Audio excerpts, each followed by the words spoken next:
poster for this week in the neon marquee at flyweight, we have Mexico's Alexa Grasso looking to earn her fourth straight victory, taking on Brazil's Viviane Araujo.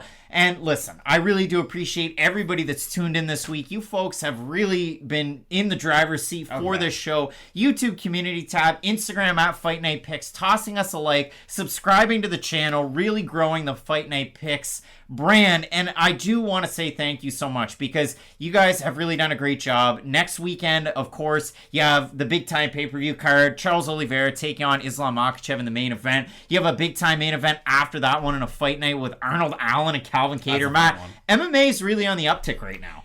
It is, but for every uptick, you gotta go down. For every roller coaster, there's normally that, slow rise. And then the Apple Watches kind of go wild and they end up like calling the cops or something. That's what's going on with Apple Watches on roller coasters, the new series. But what does that have to do with anything? You're talking about roller coasters. What we do know about Roller Coaster Tycoon, and apparently neither one of us played it, is that at the top of the women's flyweight division, there's a little bit of a logjam. And if you look at it, Caitlin Chukagian's been around for a very long time, and it filters down from there. Even Jessica Andrade is ranked 4th in this weight class. Does she stick around at 125? Her last time out at 115, she finished Amanda Lemos. What we do know, though, is a 5th-ranked fighter in Grasso and the 6th-ranked fighter in Araujo can stake a claim to a title shot just being new blood for Valentina Shevchenko. And as a little bit of a nugget of a surprise, if you stuck around for this video, we have 2 content pieces coming out later on in the week. One centered around this main event, Shevchenko. One centered around Cub Swanson, Jonathan Martinez in the co-main event that I think you're really going to enjoy. So keep your eye open for that.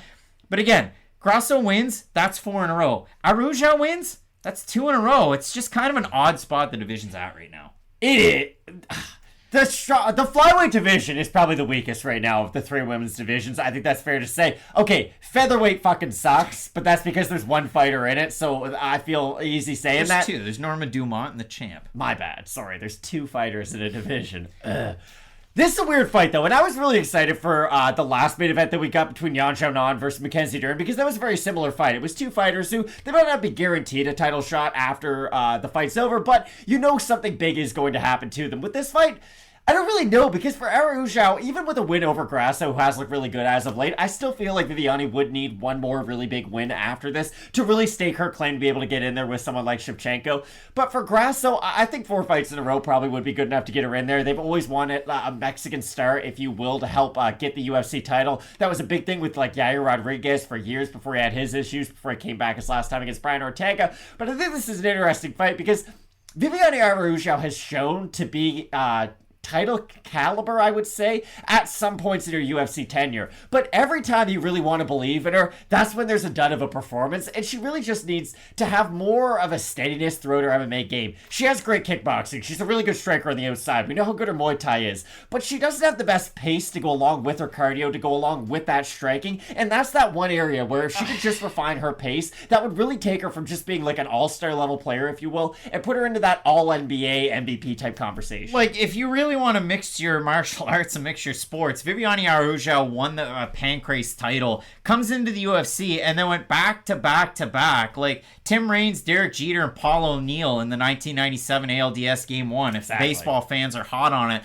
Because she fought on back-to-back-to-back pay-per-view cards on the undercard, and she looked really, really successful. Now, did she end up losing to Jessica Ai? Yeah, she did. Tough performance. Then she won a couple more in a row. Montana De La Rosa, Roxanne Modafferi, looked very dominant. Loses to Caitlin Chukagian, that'll happen. And then her last time out beat Andrea Lee. But for Araujo, if I just painted you a picture and you just watch her UFC fights, you're going to go, okay, well, she'll mix in the takedown every now and again, but she's mainly a power puncher in this division. And I would say, yeah, like her fight against Talita Bernardo, yeah, she looks like a giant power puncher.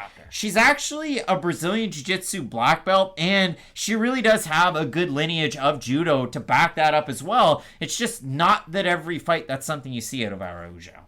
You remember that song that was in like every NHL game? I know what I am, they know what they are, so let me be. Viviane doesn't know what she does well then, because that's the problem. I don't care if you have a black belt. I don't care how good you are at judo. If we never see you try to utilize those things in the cage against top-level oppositions, then I don't really care that you have the skill set. Because if Araujo goes out and beats Alexa Grasso, I don't think she's going to Damian Maya her, like, single-leg takedowns up against the cage, work her way to the back, and then utilize that as a submission. I think if anyone goes for a takedown, yes, she would be the more likely of the two, but that's really only because Alexa Grasso doesn't go for many takedowns whatsoever, and that's because her takedown defense struggles so mightily. Usually, Alexa Grasso doesn't go for a lot of takedowns. In her last fight against Joanne Calderwood, she struggled with some of the pressure and the power out of Wood, no more Calder. We dropped the Wood.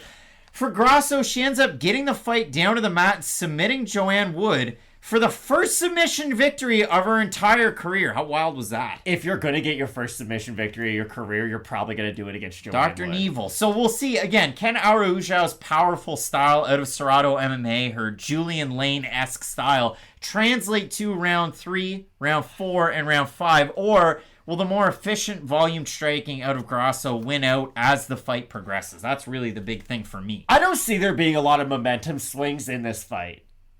You know what I mean? Like, whoever wins the first round is probably going to win the second, third, fourth, and fifth. Again, neither fighter has, I would say, top-tier finishing ability. Let's just call it what it is. Like, Araujo has good power, don't get me wrong, but it's just in a division where we don't get a lot of stoppages. So even if you have one of them, we look at you like you're this thunderous power puncher. So, of course, Araujo probably has the higher potential to get a finish in this fight.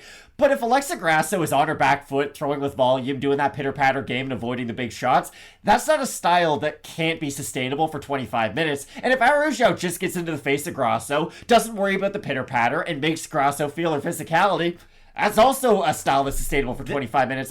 I really do think whoever wins the first round is just going to be able to maintain that game plan and rinse and repeat for the next 4 of them. When we looked at last weekend, you drew the parallel. I mean, top-ranked women's strawweights. This weekend, top-ranked women's flyweights. Who's the more likely to finish? Last weekend, it was 2 weeks ago, it was definitely Mackenzie Dern over Yan Xiaonan. For it all. Yan Xiaonan was able to get it done. So do I again? I went with Yan Xiaonan. Do I go with the big underdog in this matchup and Araujo? Now the cat's out of the bag. She's the big underdog.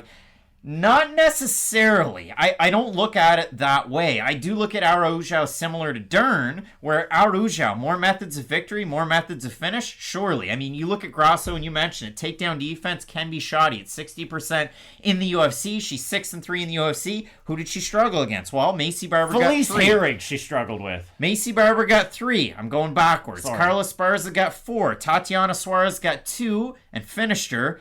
Felice Herring got 2 and won by decision. Randa Marcos got 4. So for Grasso, she struggles with the takedowns. She's been a favorite in every single UFC fight but one. The only one was the fight against Tatiana Suarez. Where she got rear naked choked in like 30 seconds. It didn't go all that well for her. So for Viviane Araujo, all of those skills are there to get the finish, and you get her at an underdog price.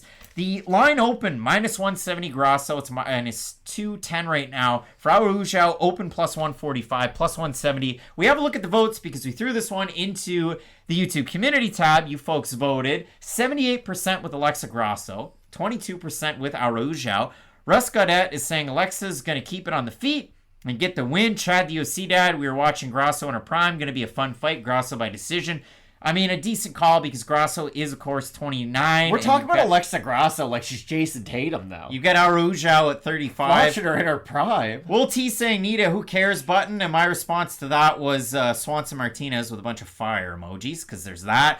Tommy saying, I think Vivi takes it. The Wretch saying Grasso is good, but I don't see her beating Araujo. And then a couple more Araujos as well. So, Matt, the fans are kind of all over the place when they comment, but they're voting with Grasso. I want to hear from you down below in the comment section on this video. Let us know who you have. It really helps drive the traffic. And the Fight Night Picks community in general is great, but we really need to get a sense of who you have before we have question mark kicks 2 hours before the prelims this weekend. Matt, the final pick on this one, though, it could be tough. Who do you have? I don't think there's going to be a stoppage in this fight, and for that reason, I do pick Alexa Grasso. I do think she is the steadier striker. I like her volume numbers, too. She does have really really good technique off the back foot, can strike moving forward and backwards. The thing about Araujo is, if she's not moving forwards, she can get stuck a little bit moving backwards to where she's not throwing at her most power. She's not throwing with a lot of volume, and I think that's the area where Grasso can have a lot of success. If she's making Araujo miss a lot early and then really making her pay with some of her counters, I think Alexa Grasso can have a nice looking performance. But the problem is,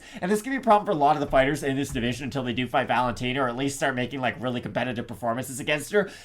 Even if you beat Viviane, it's probably not enough to get a title shot for me to really be convinced that you have a chance against Shevchenko. Like, unless you go out there and beat someone like a Taila Santos and, like, finish her, that's, okay, that would be the type of performance where now I'm convinced that you'd have a chance against Shevchenko, but I think Grasso can look really good in this fight, but I do think it's going to be hard to then leave this fight and think, wow, there's a compelling argument for her and Shevchenko. For some reason in my mind's eye, I thought Araujo, and you had mentioned it, kind of just goes off a cliff round 2, round 3. There's certain fights where she's able to pick it up a little bit as the fight goes on. She tends to lose some of her second rounds. I go back to her fight against Alexis Davis. It was a main point in every single Alexis Davis video on this channel that I said, Alexis always wins the second round, usually loses the first. It depends on the swing round of a third.